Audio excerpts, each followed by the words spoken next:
तो आज हम एक बहुत ही इम्पोर्टेंट टॉपिक के बारे में बात करेंगे, कैश फ्लो क्वाड्रेंट। क्या आपने कभी इसके बारे में सुना है? ये एक ऐसा कॉन्सेप्ट है जिससे हम किसी इंसान के फाइनेंशियल और माइंड के सिचुएशन के बारे में पता कर सकते हैं कि उसका माइंडसेट पैसे को लेकर कैसा है।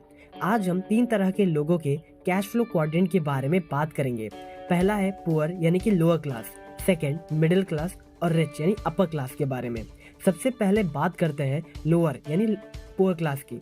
आप लोग देख सकते हैं कि एक लोअर क्लास आदमी जॉब करता है और अपने खर्चों में पूरा पैसा खर्च कर देता है। ये एक साइन है उनका माइंडसेट सिर्फ पैसा कमाने और खर्च करने में उनका ध्यान लगा रहता है। उन्हें एंड ऑफ द मंथ पहले तो बहुत खुशी होती है, लेकिन 25 तारीख को आदमी राजा रहता है, लेकिन पैसे खर्च करने के बाद चिंता में पड़ जाता है और फिर से 1 तारीख का वेट करता है। अब बात करते हैं मिडिल क्लास की। जैसा कि आप देख सकते हैं, यहाँ पे लोग सेम तरीके से पैसा कमाने और खर्च करने के लिए काम करते हैं और सेव करते हैं। यहाँ पे लोग जॉब करते हैं और पैसे आते ही पहले अपने बिल्स देते हैं और फिर वो अमीर दिखने के लिए लोन्स और ईएमआई पे सामान खरीदते हैं, जिसकी वजह से उनके पास खुद को देने के लिए कुछ भी नहीं होता है और खुद को एक कर्ज में फंसा या डुबा लेते हैं। लास्ट में बट नॉट द लीस्ट बात करते हैं रिच यानी अपर क्लास की। यहाँ पे 1% से भी कम लोग अपने एसेट्स बनाने के लिए काम करते हैं, जो उन्हें जिंदगी भर पैसा कमा के देगी। और जैसे ही उनके पास पैसा आता है, वो सबसे पहले अपने आप को पे करते हैं, यानी कि पे योरसेल्फ फर्स्ट। अमीर लोग जानते हैं कि उन्होंने बहुत टाइम और एफर्ट लगाया है और ऐसे में अगर वो खुद को खुश नहीं रखते हैं या छोटी सी अचीवमेंट्स को सेलिब्रेट नहीं करते हैं, तो वो लोग दोबारा से शायद काम भी करना पसंद ना करें। इसके बाद बचे हुए पैसे में से जितना ज़रूरी है वो फिर से उसे अपने एसेट्स में लगाते हैं और लास्ट में उनके पास जो बचे हुए पैसे होते हैं वो उनका इस्तेमाल बिल पे करने के लिए करते हैं। तो दोस्तों, ये दिखने में जितना सिंपल है उतना सिंपल है नहीं, लेकिन ये लॉन्ग टर्म में बहुत ज़्यादा बेनिफिशियल है। इसमें मेहनत है, लेकिन प्राइस भी उतना ही बड़ा है। और अगर अमीर लोगों को कोई चीज़ पसंद आती है तो वो लोअर या मिडिल क्लास लोगों की तरह अपने जेब से पैसा लगाकर उसे नहीं खरीदते हैं।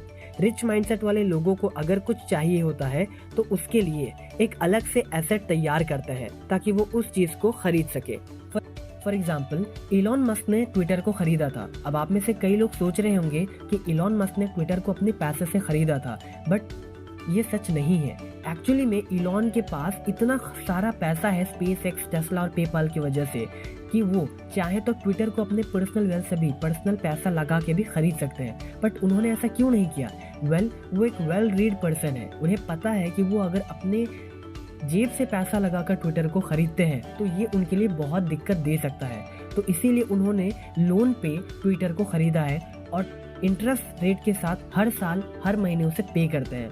अब यहाँ पर आप खुद सोच कर देखिए, इतना बड़ा आदमी, इतना बड़ा पैसे वाला आदमी क्यों लोन पे पैसे लेकर ट्विटर को खरीदेगा? ऑब्वियस सी बात है, सभी को पता होता है कि भाई अगर हम अपनी जेब से लगाकर कोई चीज़ खरीदते हैं और वो चीज़ अगर हमें पैसा कमा के नहीं देती है तो वो बैंकरप्ट हो सकते हैं।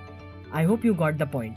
I hope you enjoyed the video and it's worth your time. अगर आप ऐसे ही नॉलेजेबल और इंटरेस्टिंग वीडियोस देखना चाहते हैं तो आप लर्न को सब्सक्राइब कर सकते हैं और वीडियोस को लाइक और शेयर भी कर सकते हैं। तो दोस्तों, ये था कैश फ्लो क्वाड्रेंट के बारे में एक शॉर्ट स्टोरी। तो चलिए एक बार समराइज कर लेते हैं जो हमने अभी सीखा है।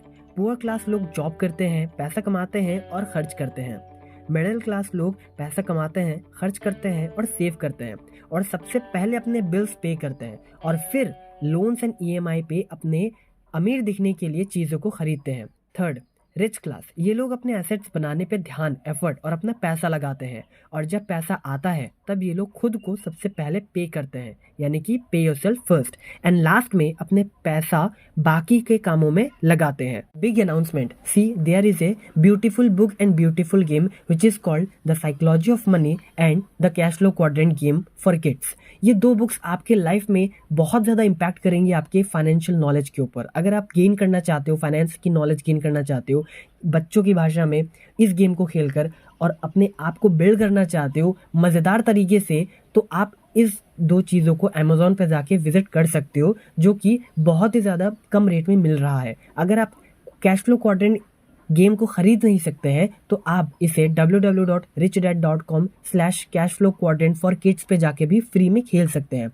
जो कि फ्री है सभी के लिए। अगर आप चाहें तो इस बुक को भी ऑर्डर कर सकते हैं। और हाँ, ये बुक बहुत ज़्यादा नॉलेजेबल है, तो आपको इसे एक बार खुद से ज़रूर पढ़नी चाहिए।